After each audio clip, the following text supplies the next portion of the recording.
home after listening to all of this fringe information, and you hear a voice in your head that says, look out your window, and you look out the side of the car, and there's a white light following you, and the voice suggests that you stop the car and get out, and you find yourself slowing down, and you pull the car over the side, and the voice says, would you like to, they'd like to meet you. Please park your car and step out. In the craft, you notice the white ball of light is coming down on the ground about 100 yards away, and it's setting down. You quickly look around. Wow, you're all alone. There's nobody out here. Should you be doing this? So you feel a little ripple go through your body. They're scanning you very quickly to see what you're like emotionally, if you're stable, if you're afraid, if you're, as they put it, tipping over in your mind. If you are, which you might be getting just a little excited because it's actually happening, they will send you another feeling to calm you down and let you know all about them, that they're friendly, that this is going to be a good experience, and suddenly you'll find yourself with all sorts of courage and so forth. Find yourself parking the car, actually getting out of the car, going, can't believe I'm doing this. I'm actually walking out and meeting the spaceship. Craft sets down on the ground, lights go out. Somebody walks out of the craft and walks towards you. As you get closer, you feel this ripple go through your body again. They're calming you down. What do we do when we meet somebody? We generally ram out our hand and shake hands, don't we? And then we shake and we get a feel of that other person, and we check them out physically, look at their eyes and so forth. And we size each other up very quickly to see whether or not we're going to be comfortable with them. And we make a quick snap judgment about whether or not we like this person, and et cetera, et cetera. Well, they don't do that with a handshake. They do it mentally. And that last ripple they'll send through you is kind of their hello. You will know all about them. You will feel them emotionally, and they will make you feel comfortable, so there's no need for the handshake. The time they get up close, they may suggest something like, if you're not in a big hurry to get home tonight, if you'd like to go for a ride on the craft, we can take you aboard the craft. We'll take you anywhere you want to go in the universe. We'll explain all the mysteries to you. You can sit in our little education seat like Billy did, ask any questions you want, and they will be answered. All we ask to be allowed to listen to your thinking. We're fascinated by your thought processes. If we can listen to your thoughts, then we'd be glad to take you for a ride for 2 or 3 weeks.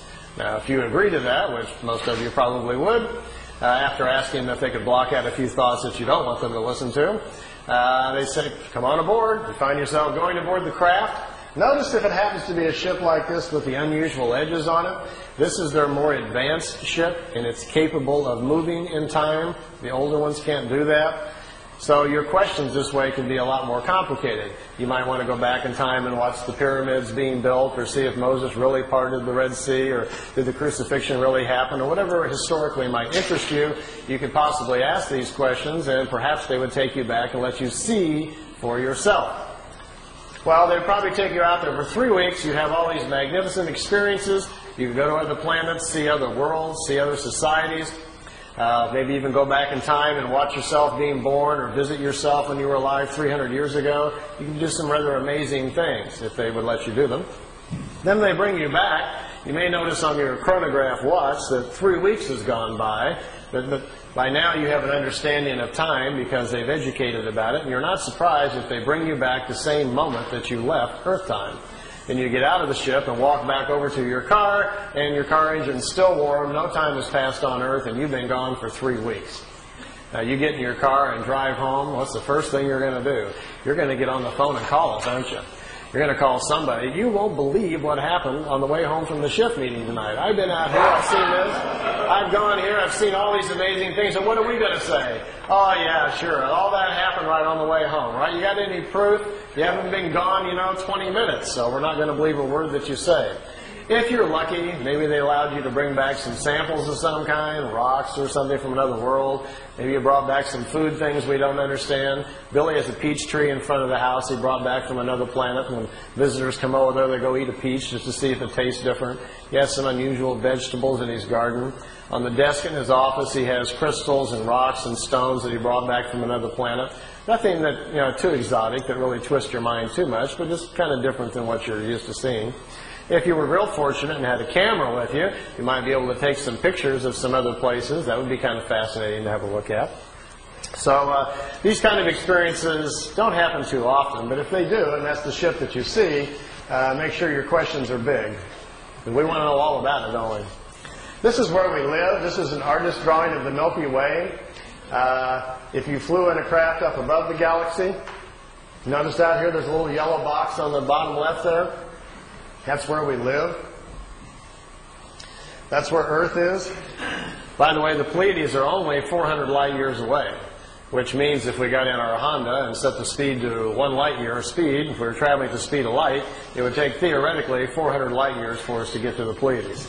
But the Pleiades are just right there in the neighborhood. It's 53,000 light years to the center of our galaxy. So we're going to have a very fast ship to get anywhere. Even to get to the Pleiades, who's got 400 years, to get there? If we have time and you're interested, the theory of the crafts, how they work, how they dematerialize them, and how the power system works. If we have a chance later, if that's somebody you want to know, I can draw that out for you and show a little bit about how they're designed, if that's something you're interested in. This is what our galaxy looks like from the side. It's a spiral galaxy, similar to most other galaxies. It's a very normal one. Here's some more of Billy's pictures of 2 regular-sized ships, and notice the 2 on the top are slightly smaller. These are remote vehicles. They're in our upper atmosphere, hundreds of them all the time.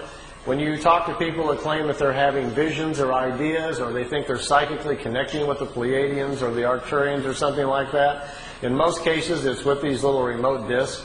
They pick people, 20, 30,000 of them at a time, and they broadcast visions and ideas to people. They're generally never from Orion or Arcturus or Sirius or whatever like that. They find out that people are far more interested in listening if they think they're making a connection with a far-off ET than they are with a metal disc that happens to be a mile over their head.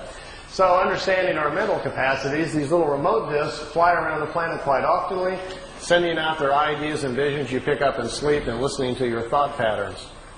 They're intrigued with our thinking, they say, because they've discovered that the average person on Earth can live 75 years and spiritually only grow 6 or 7 months. They look at us as a spiritually dormant planet, that our lack of understanding about nature and how things really go make us more of a study than anything else. We are so misled, they say, by all of our belief structures and things that exist on our world. The time we survive through, our kindergarten grades, our schooling, and our early years with our parents who mislead us, not on purpose, but they do because it's how they were taught. The time we get to be 10 years old, there's so much stuff in our head that we can hardly get life straight. Well, you all know how that works. You can't wait to get out of the house and go out, and what happens? By the time you're 30, you run off and go to an S meeting or something to figure out what's wrong with you. Then you maybe go to a psychiatrist, or you come to a fringe meeting like this, searching for answers.